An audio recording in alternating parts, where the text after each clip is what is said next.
Normally, vacations are relaxing and a way to get away from it all. You go back home and start wishing for your next vacation. In today's episode, this vacation took a very different turn. Today, I'm talking about the unsolved, mysterious case of Lars Mittank, right now on Love and Murder.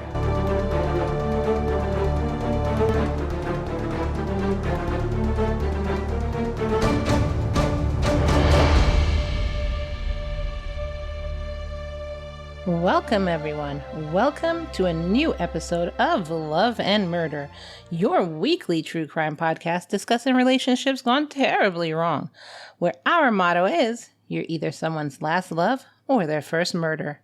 I am your host, Kai, and this show discusses true crime cases told in the form of a story with mystery and suspense. Be sure to subscribe to Love and Murder on Spotify, Apple, or whatever platform you're on so you don't miss any of the cases.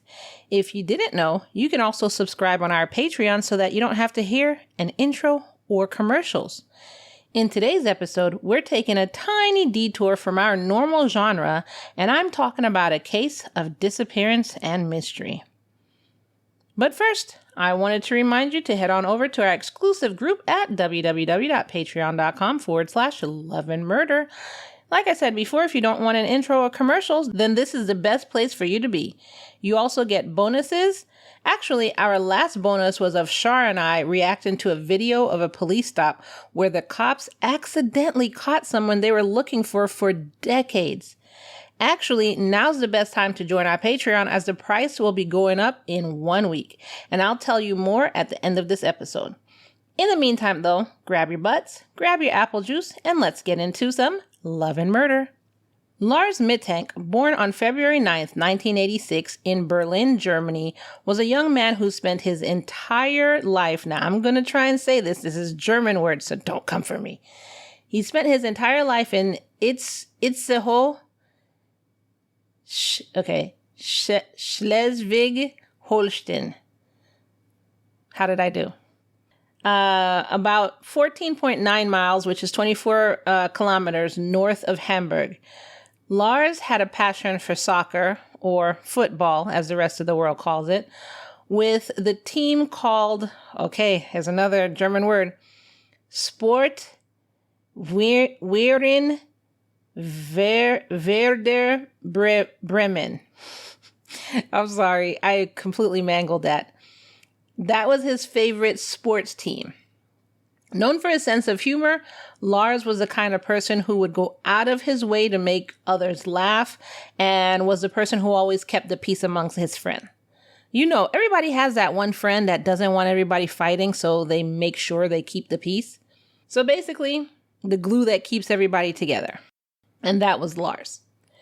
During the day, Lars worked at the Wilhelmshaven power station, which was a power plant in a small town on the coast nestled in the scenic region of Lower Saxony. And this was also in northwest Germany. Now, for those of you who don't know, I lived in Germany before. I love Germany. Oh, it's so pretty, so serene. I love Germany. And I have been to Berlin. I lived near Frankfurt, actually. Just love Germany. With a slim and athletic build, he was 5'9", or 180 centimeters tall. He sported dark blonde hair and dyed blonde tips. So basic 90s style.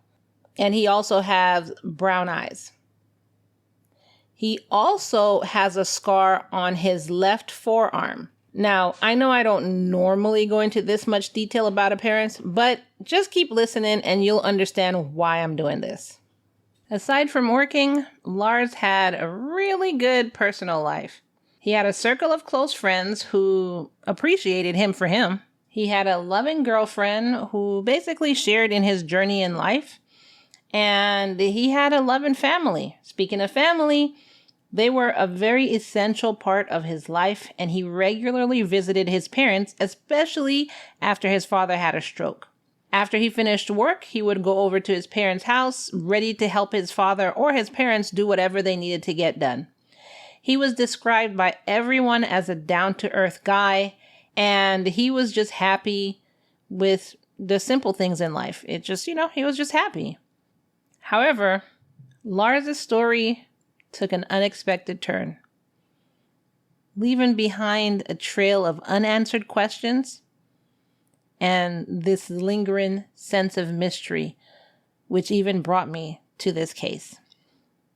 In July 2014, Lars went on his very first trip outside of Germany, basically on holiday with a group of his friends.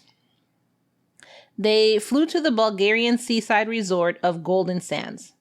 Now, I researched this place, and it looked gorgeous. You should look it up and possibly go and visit. Anyway, the vacation seemed idyllic, with the group enjoying the sun, beach, pool, and engaging in various activities such as soccer and going clubbing. On the vacation, the friend said Lars was relaxed and in a good mood, just looking like he's having a good time, just like you should on vacation. They stayed at the HVD Villa Hotel, which is a popular destination for young European tourists. When I looked this hotel up, it has an 8.2 out of 10 stars in the reviews, so it seems like an amazing place to stay. However, that carefree atmosphere took a drastic turn on July 6th, which was just one day before they were supposed to go back home. Fans of Werder Bremen, which, like I said, was Lars' favorite sports team, got into an altercation with a group of Bayern Munich fans at a McDonald's. And in the midst of the fight, Lars ended up getting separated from his friends and got injured really badly.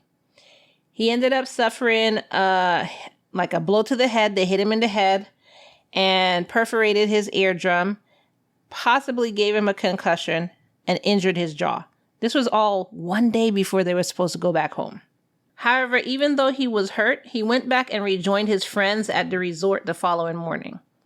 He told them that he had been attacked by 4 men that were what he thought hired by the group he had disagreed with the previous night before at the bar. His friends, of course, being his friends, they were really worried about him, and they offered to, let's not go home yet. Let's stay here more. Let's get you checked out. Whatever. We'll reschedule the flight for a different day. But Lars said, no, go ahead and go home. Don't worry about me. I'm going to be fine. And he decided to stay in Bulgaria to get medical treatment for himself.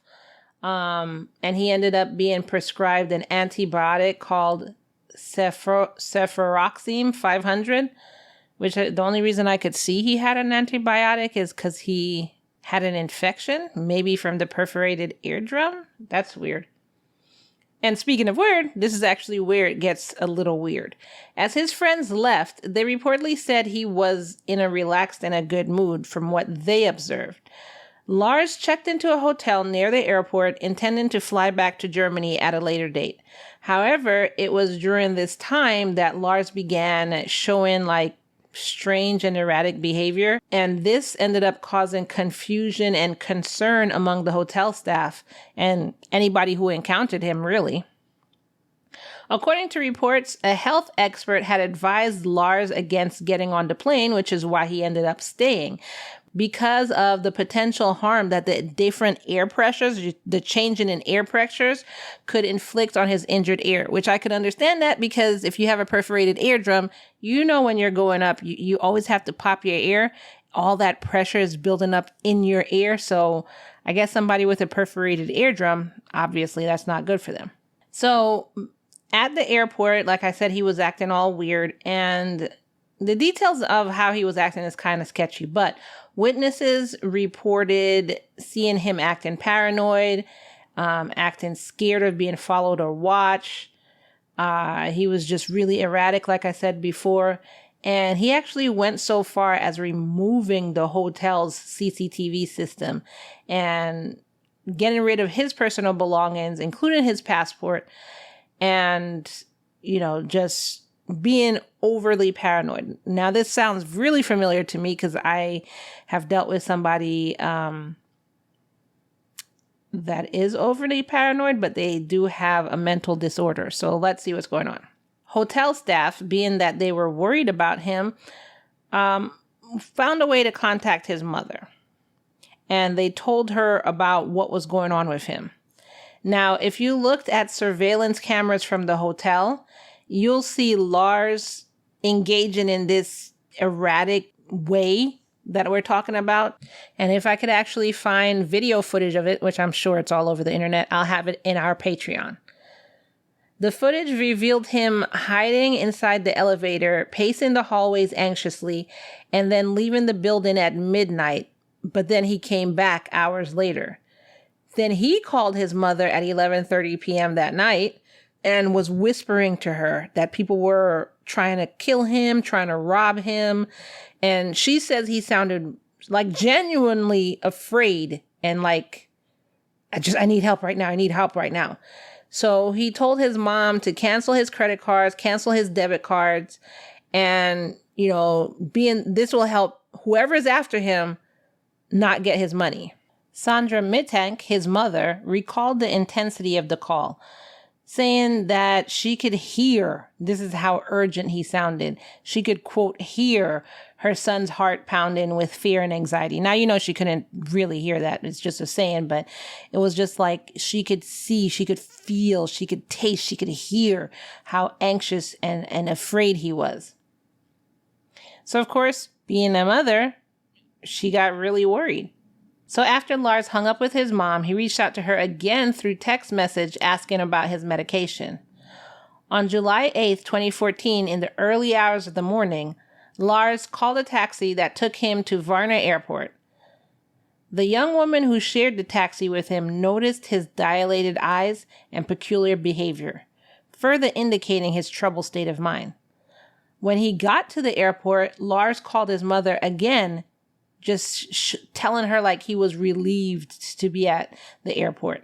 And then he asked her to send him 500 euros through Western Union. Then after he got off the phone with her, he texted her again and told her, don't worry, I reached the terminal, I'm here, I'm safe, I'll be home soon. However, when a doctor at the airport examined him prior to his scheduled flight, Lars exhibited signs of nervousness, erratic behavior, and a general mistrust of the prescription medicine. The physician advised Lars that he was fit to fly, but everybody could see that he wasn't he didn't feel like he could. He just was kind of uneasy with everything. During his consultation with the airport doctor, a construction worker entered the room. Basically a everyday situation, just somebody walks into the room. And this triggered just a huge reaction from Lars. He got really frightened and anxious and yelled out, quote, "I don't want to die here. I have to get out of here." And in a panic, he jumped up from his chair and ran out of the room, leaving behind his wallet, his cell phone, and his luggage. So everything, passport, wallet, cell phone, luggage, everything he has, he just literally ran out with the clothes on his back.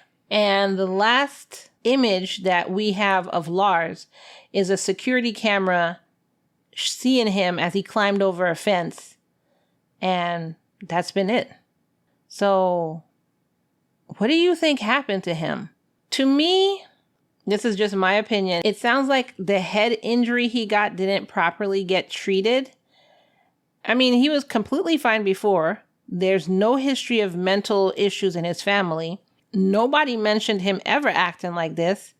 And then he got this head injury.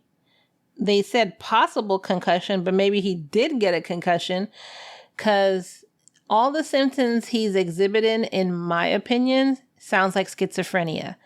Even the dilated eyes, because people will look at a schizophrenic and see their dilated eyes and think they're on drugs and not that they are having a mental break. They'll automatically assume drugs.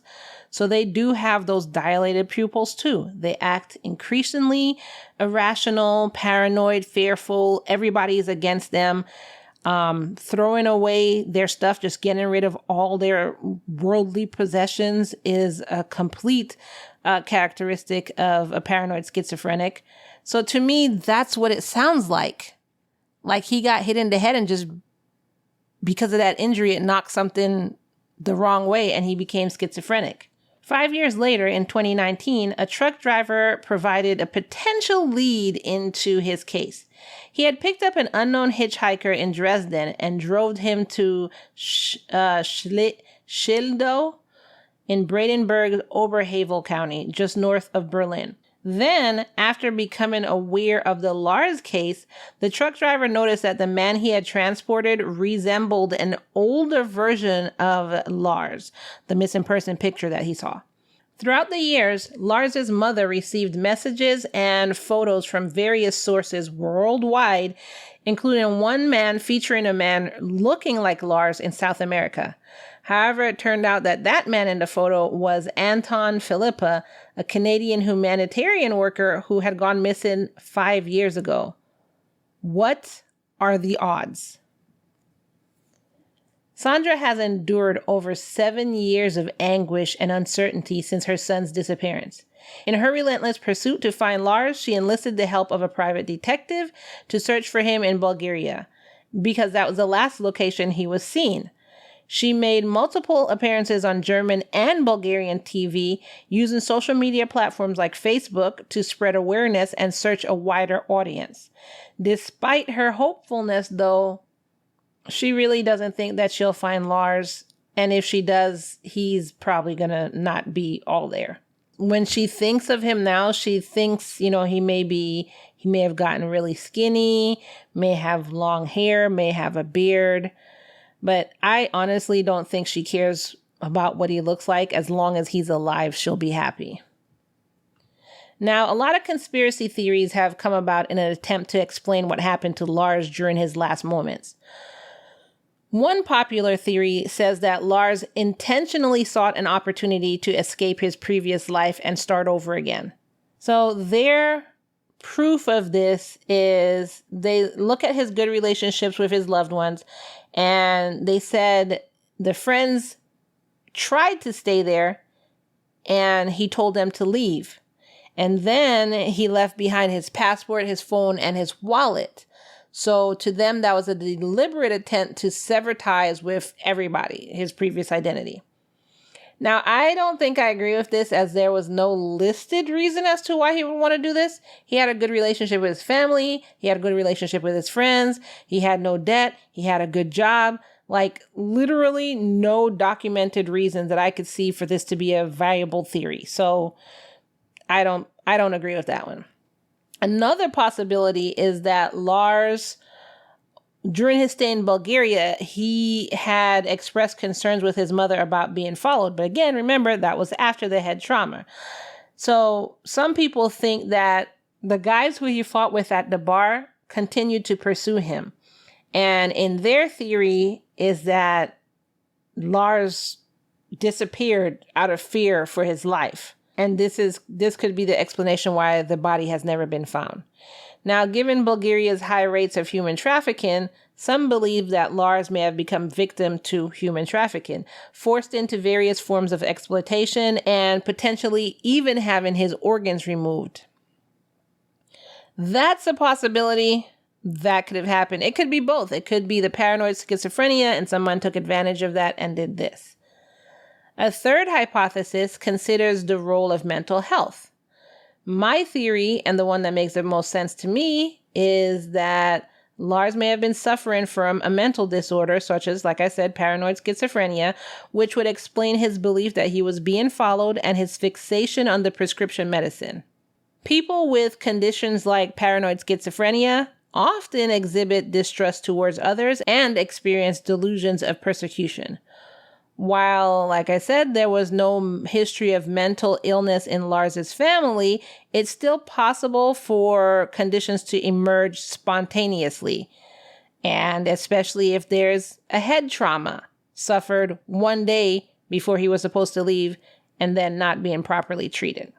Some people have also speculated about the potential side effects of the antibiotics that he was prescribed for his ruptured eardrum. Although uncommon, it's not impossible for certain medications to induce psychotic episodes or to contribute to altered behavior.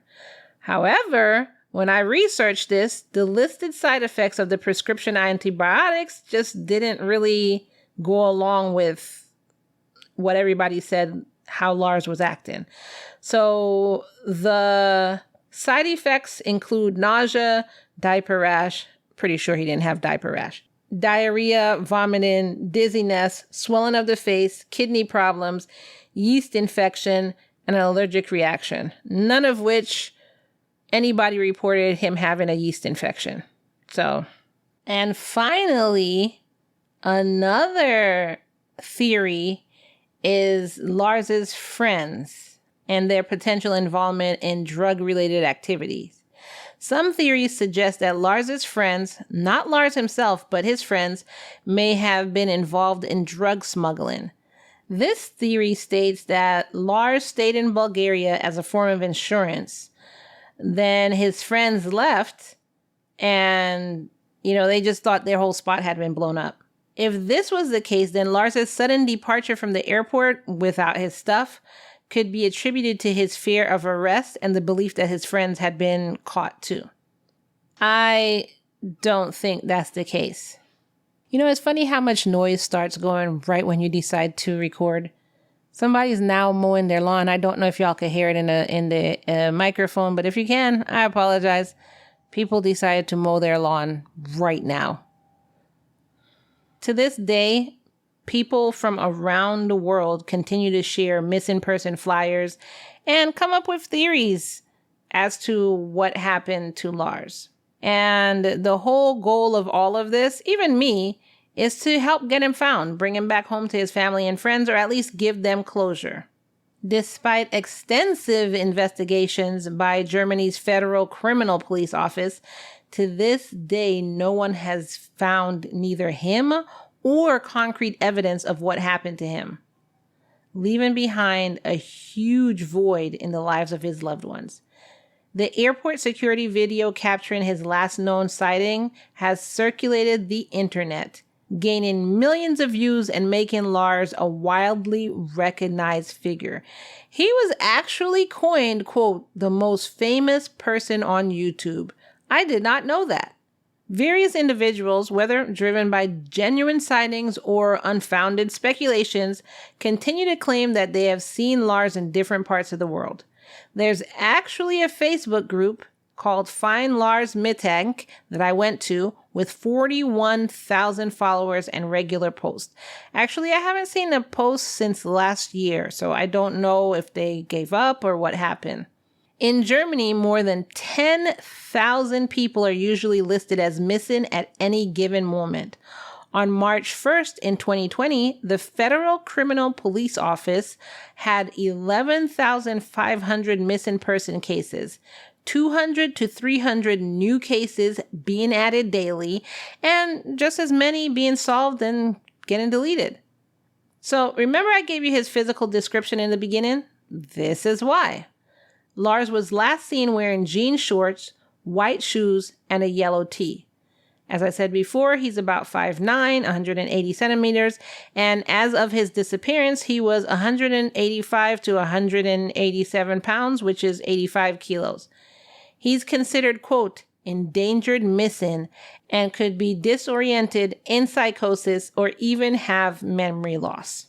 Anyone with any information is urged to contact German authorities at, from the United States, this would be the number, +49 1577 8300 896, +49 1577 8300 896, or reach out via email at findet, FINDET, _Lars @web.de.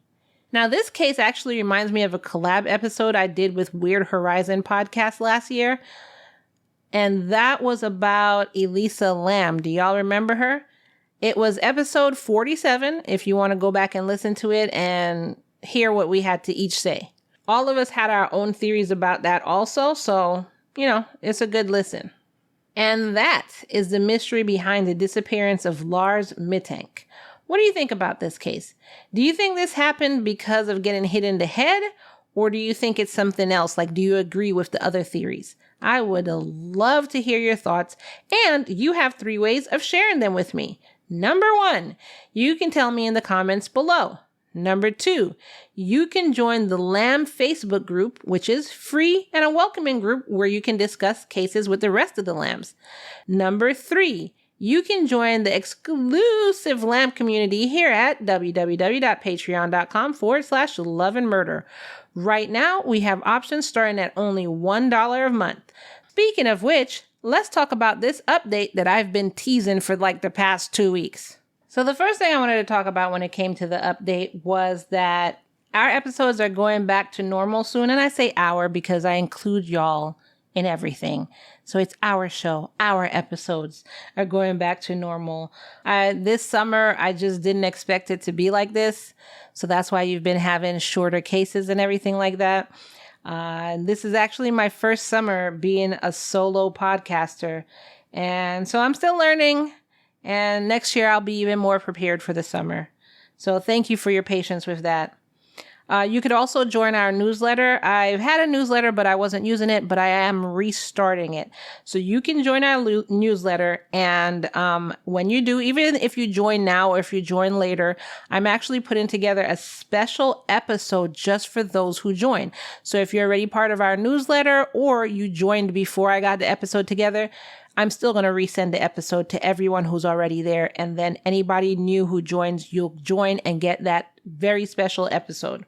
The other thing I wanted to talk about is the murder mystery. So I put out the murder mystery and, I said there was going to be a prize for anybody who came up with the answer and everything like that. Nobody said anything for a long time. And then suddenly out of the blue, it was like one person asked, then another person asked, and another, then another. So I don't know if everybody's just listening to it now, but everybody's asking me what the answer was, but I never put out the answer because I thought everybody wasn't interested. I thought they were like, a murder mystery. This is so dumb. So I was just like, okay, well, trial and error, never doing it again. But apparently people are listening to it now and they want to know the answer. So I will put out the answer to the murder mystery. It's going to be on the website, www.murderandlove.com, and I will put out the answer to the murder mystery. And maybe I might do one again. And I guess this time, but the thing is, if I have a prize going, like you're going to win something, I can't say, well, I'll just have it open indefinitely. It literally has to be like the first one in the next week or something like that. It can't be the first one in the next year. So I don't know. If y'all are not interested in a murder mystery, let me know in the comments below. If you are interested in it, let me know in the comments below. But I would love to do another murder mystery and offer a prize to the winner. Another thing that I wanted to bring up is there are new ways in which you can interact with me for almost every episode. Not all, but almost every. On Spotify, they have options where you can answer polls that I put out, or you can answer the question that I put out of what do you think about this episode? And what will happen is once you answer the question, you'll be able to, like everyone will be able to see your answer. It's a great way to interact. And I might even read your comment on air.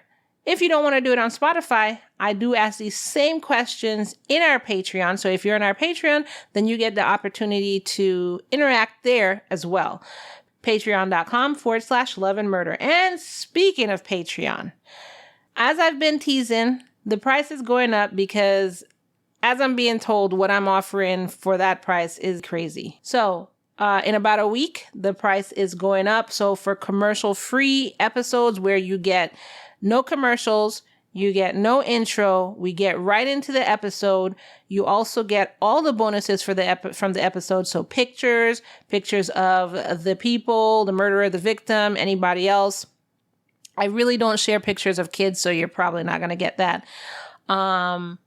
Pictures of evidence, the murder weapon, the crime scene, videos, court videos, interrogation videos. You get all of that. And so for right now, you're getting it at $1 a month.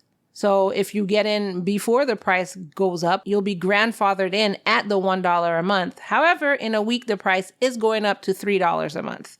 So that will be our lowest tier of $3 a month. But you could also feel free to donate whatever you want. On our website, there is a donation button, www.murderandlove.com. There's a donation button. So if you wanted to just give us 50 cents, that's fine as well. And we will also have other tiers in which you get bonus episodes. So you'll get bonus episodes of just fun things like Am I the Asshole, or bonus cases like crazy crime that I found around the internet, or just bonus crime cases that, doesn't really fit Love and Murder, so you get it in the Patreon. Like this episode, this was a mystery, so it would be something that you would get into Patreon instead. You'll get Serial Killer Corner. That's a kind of, extra that you'll get in the Patreon.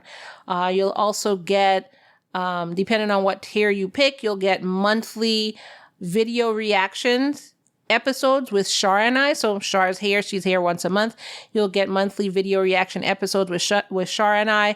So you'll get to hear how we're talking about a video, like what's going on in this case. And we'll be talking about that. And I'm actually starting a new podcast. This one is just purely entertainment, and not true crime. But like if you're into just entertainment podcasts, I'm starting that as well. And you'll get access to those episodes in the higher tier in our Patreon. If you join now at whatever price is there right now, whatever tier you want to join at, you'll be grandfathered into those prices before the prices go up in a week. Other than that, if you decide to join a week later, like you're hearing about all the bonuses that's coming out and you want to join a week later, then you'll be joining at those prices. And that is the update that I had for you. So if you want to join Patreon, you get everything that I just said. If you join at the $1 tier, you get what I just said about the commercial-free episodes, and you're grandfathered in. Right now, the best tier is $5 a month and above. I'll say above because those are the best tiers. And you get everything that I post throughout the internet. So if I post anything in the Facebook group, you get it automatically in a Patreon. You don't have to go around the web trying to find out what's going on, what I posted. It's all there in the Patreon. So it's a very convenient place for you to be a lamb. Now, before you go, don't forget to give me a 5-star review on whatever platform you're on. That would help me out greatly, and it takes no time at all. So I want to thank you in advance for that. And next week, I'm talking about a case so insane, you're going to be frothing at the mouth from anger, because I know I was. Follow me on social media. All of the links are in the show notes below. And like I always ask you, don't hesitate to share. It's very easy. It takes 3 seconds. Share with your mom, share with your dad, share with your friends, share with your dog, share. And as always, I end each episode by reminding you that it's, say it with me now, all love and no murder, y'all. Bye.